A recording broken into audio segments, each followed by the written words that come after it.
Hi guys, welcome to my YouTube channel. If you're new to this channel, please subscribe and turn on your notification bell so you're gonna know whenever I upload a new video.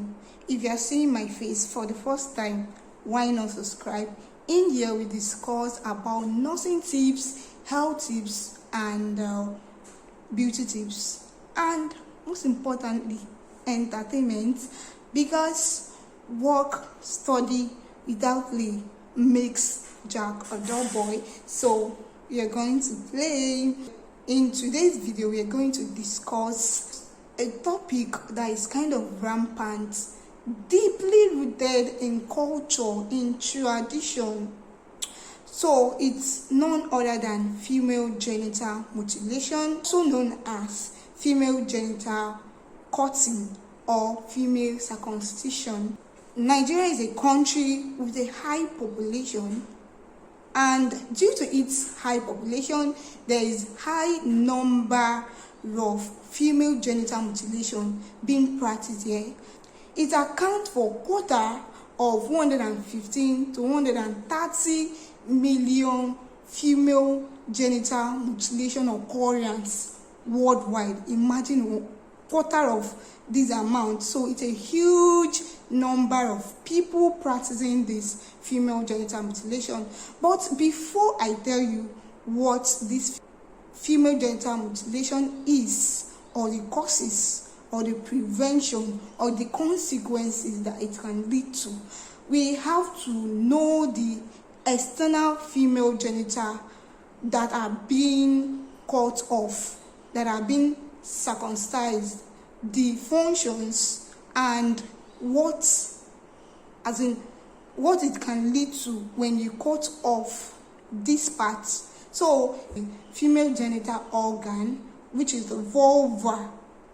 In the vulva, I'm not going to kind of explain all the organ in this vulva, but I'm going to describe the necessary ones. First and foremost, we have the clitoris. The clitoris is the same thing as the penile body, that is the penis in male. So the clitoris is a small erectile organ which is quite sensitive. So during sexual intercourse, I'll be calling it coitus. During coitus, some people used to bring some people used to use so many things as lubricants. When your body has a natural lubricant, why do you need artificial lubricants? First, some people use spit, some people use water, some people use KY gel, some people use olive oil, some people use Vaseline. When you can actually stimulate your clitoris very well, which will now stimulate the Bartholin's gland to bring out lubrication, because this Bartholin's gland acts as, another name for it is bulbo urethral gland in male, which bring out, as in, those lubricants that you see in your penile body. So it's the same thing that this Bartholin's gland in female does. When you stimulate the clitoris very well, if you stimulate it so well, it will now stimulate the Bartholin's gland to bring out lubricants, its natural lubricants during coitus. So moving on, we have the prepuce, that it's just a fold that covers the clitoris. So we have the labia minora, which is the inner lips, and we have the labia majora. The labia majora covers the labia minora. In the vestibule now, we have the vaginal orifice. Like the vagina with the inside, it opens on the surface of the vulva through the vaginal orifice. So the urethra, the ureter connected and form the urethra, and the urethra now opens on the surface of the vulva, that is the external urethral orifice where urine comes out.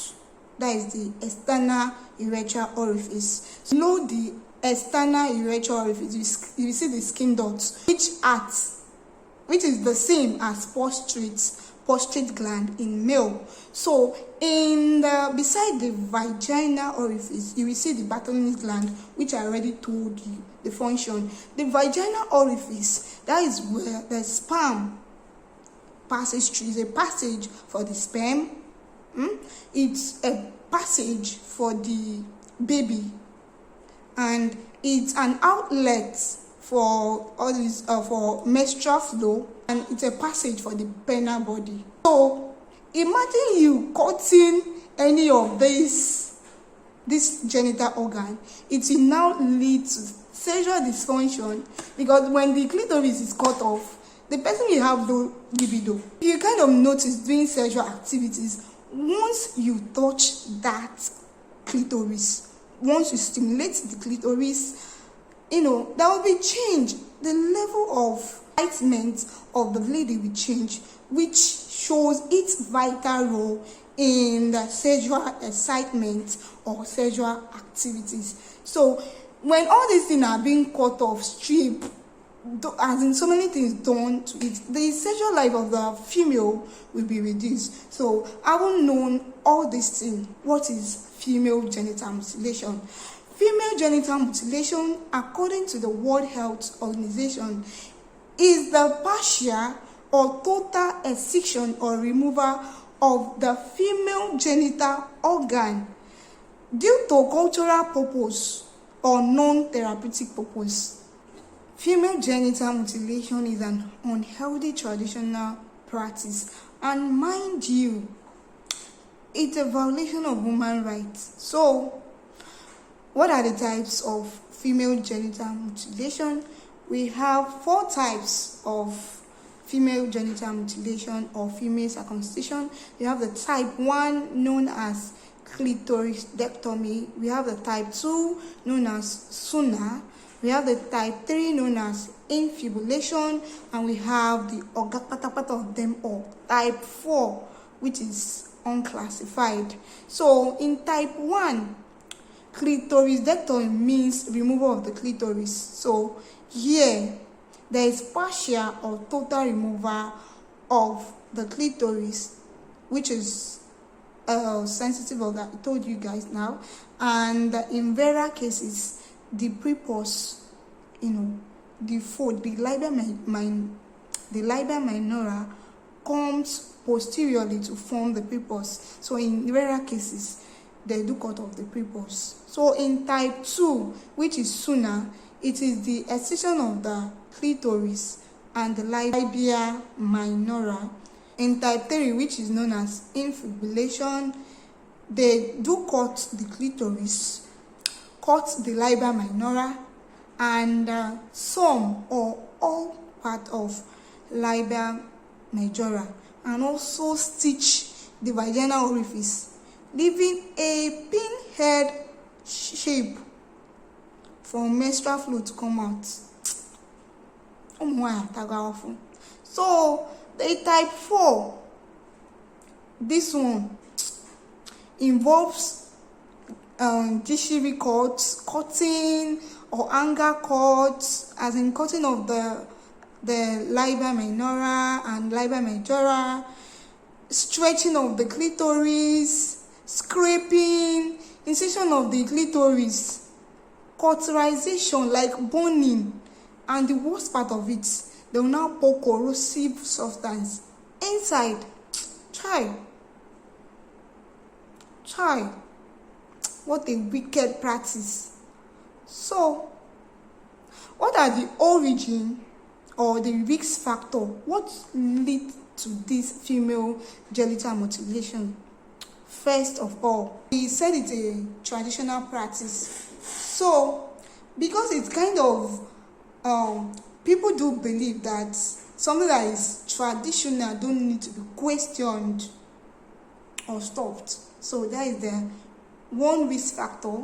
The second one is because they thought that it's kind of linked to religion, and that is it is mandated by religion, in the sense that they believe that it kind of initiates sexual constraints as in it make you maintain your virginity, or it make you to stop promiscuity. So it's kind of rooted in traditional religion. So the third one is social pressure, because then if you do not do it, they'll think you're an outcast. So because to succumb or to conform to social pressure, to follow for waiting that they do, so that is another.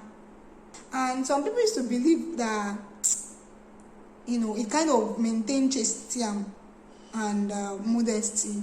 Second one is stop promiscuity and enable you to keep your virginity. And the other one is for beauty purpose, to beautify it. What kind of nonsense beautification be that one? Some people don't think that if they not cut the clitoris, hi Jesus. If they did not cut the clitoris, it's going to grow more than this. Joy. If you think knowledge is expensive, try ignorance. The consequences of this female genital mutilation: number one, pain, severe pain, because they kind of do it without anesthetic, or anesthesia, so they kind of feel pain. And there's bleeding, hemorrhage, which when it's prolonged, it will lead to shock. Since they did not use aseptic technique, there will be sepsis, which will now lead to infection. The vaginal orifice is stitched. There will be painful sex.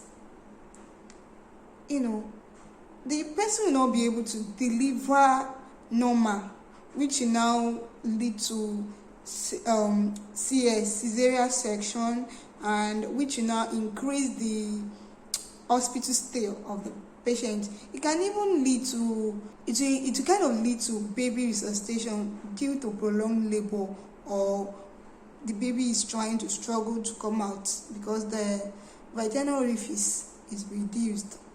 And they can contact HIV because the instruments are not sterile.